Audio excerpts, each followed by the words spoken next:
I'm Dorothy Rowe, and the video you're about to watch is a clip from a live webinar. If you enjoy the content of this video, please like and subscribe. I'd love to hear your comments. Thank you. I want to give you another technique that you can take home that would be useful for manifesting, and this one's for relationships. This technique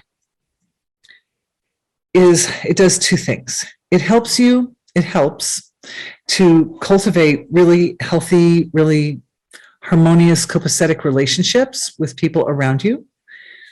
And it also helps to refine the senses of perception,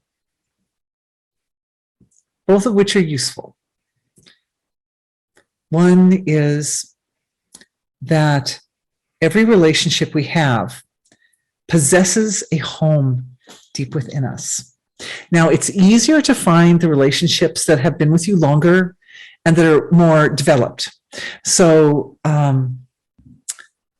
if we take a moment and think of somebody that you know well and put your attention on how your relationship with them feels to you, what's the kind of the nature of that relationship? And then compare and contrast to somebody else. What you'll notice is even in the same family, like with me, I have 3 children. So you think, well, I'm a mother to all 3 of those children, so my relationship with each one of them is probably basically the same. And it's totally not. Each relationship is really, really different. Each relationship has a different flavor or a different feeling. And in each one of those flavors or feelings, there is a space within my field of consciousness that is the home for that feeling or that flavor. And I'll send links on this one too. I used the term years ago, sacred gardens of the heart, which has stuck. But these sacred gardens, these sacred spaces exist between us and every person, everyone that we love. Oh, I'm feeling into the sacred gardens of the heart between myself and all of you. It's so sweet. It's so sweet. It's so sweet. It's so good. It's so important. You're so meaningful. So you have these sacred gardens, these sacred spaces that reside deep within. You can, when you put the attention, you can feel that space, that special space for each of the different people that you're connected to and associated with. And when there's a relationship that's not doing well, it's good to go into that sacred space. And then what I do is I establish silence in the center of the sacred space. And thank you. One of the ladies is saying she watched my video on it and it was really, she liked it. Thank you. I appreciate your appreciation, but I would like to add something more to that too, because I think you guys are ready to go deeper with it. So the first thing that I do is to find the sacred center of that space. There is a place in the center of that sacred space that you have with people that you care about, and even people you don't care about. And that center is where we connect back to being. That's where we anchor into the source of creation. So I'm checking for everybody. All of us have sacred spaces that we share with lots of people, but we also have a kind of a template for all those sacred spaces. So we're kind of going into that more kind of universal template aspect of our sacred spaces. And we're saying, here we establish, the word in Sanskrit is Brahmastan. We establish the connection to totality, the silence of being. So luscious, so beautiful silence. There, looking into the template of everyone's sacred spaces, stabilizing the Brahmastan, stabilizing the balance that we had going before of expansion, purification, and integration also. So you could say it's like building a home for every precious relationship. It has these 3 parts: the expansion, the purification, and the integration. So the progress and evolution is naturally part of the relationship. That makes the relationship meaningful and fulfilling.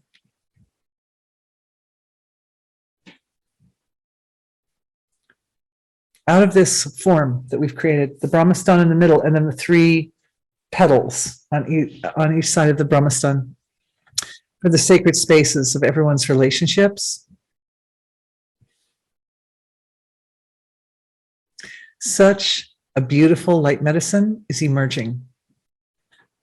Such a beautiful flow from the fountainhead of being is coming up. It's like it's creating like a torus shape around the template for the sacred spaces, for the sacred gardens. So each garden is contained within a kind of a torus-like shape. And of course, the torus shape is prevalent, particularly at the astral level of the physiology. Oh, you notice we went through both of these webinars and we didn't even talk about the layers of the physiology. That's interesting, right? But yeah, the astral level, which is here, is still at the collective level of self, right? So it's within the collective field. So those sacred gardens, they reside here within the collective field of expression. The torus is there around every sacred garden.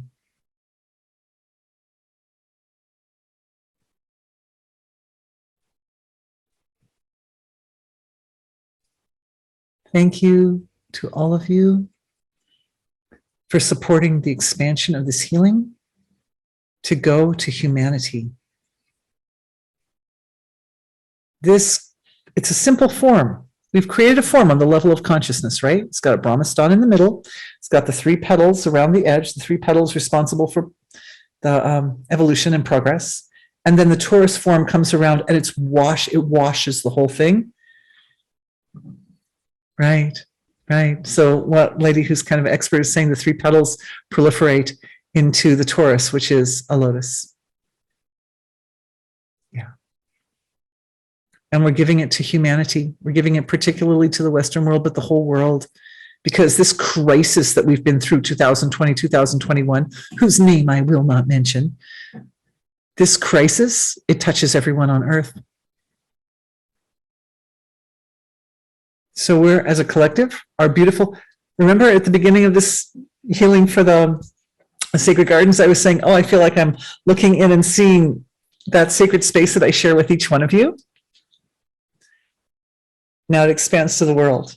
It just expands to the world. And why? Because then we all found ourselves a common ground in those sacred spaces. And we're working with a template, which is like a universal form of those sacred spaces.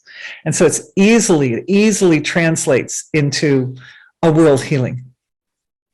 The whole earth, you know, with its magnetic fields, the torus shape around the earth. But what we're adding to that is the Brahmastan and the 3-petaled value. And those 3, the 3 are one. I talked about that before. The knower, known, and process of knowing, right, are all knowingness. And so these 3 petals, balanced, are really one. So it's not like, oh, well, in this part of the world, it's just nothing but purification. And that part over the world is nothing but expansion. No. No. Everywhere has the balance. Everywhere has the full balance. I'm getting a response from the world consciousness, and it's saying, this is kind of it's creating a kind of a unified foundation, but there's this concern about the individuation.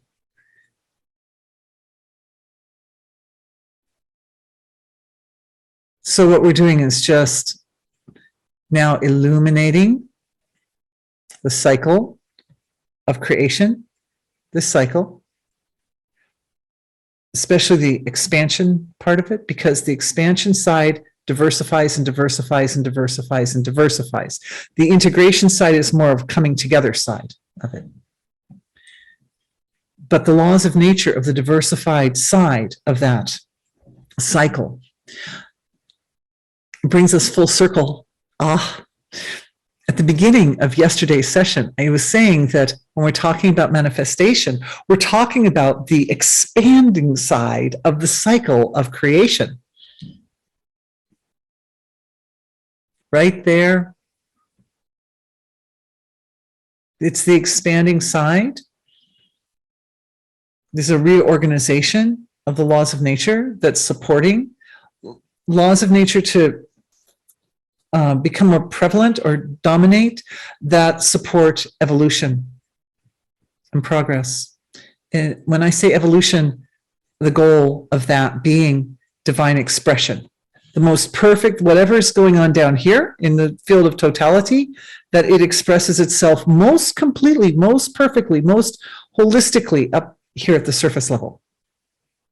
Our world is ready to do that better, to express that divine grace more perfectly at the surface. To return to the exercise within the field of the sacred garden of the heart for each individual and each person, you can talk to that person. If there are blockages in communication in the day-to-day interactions, you'll find that you're working with their essential self when you're in that sacred garden. And from there, you can be very honest. They can be very honest. You get honest answers and understand their motivations. Everybody's learning something different.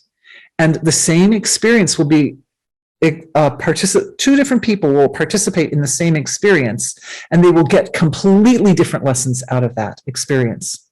So your lesson, the important thing is that you focus on what you need to learn from the experience. If it's unpleasant, look at what you're learning from the experience and learn your lesson. You can look at that, maybe two people participate and something goes awry in that participation, and you can look at that person, you can say, I know what they need to learn from that. They're being egotistical, or they're being this, that, and the other.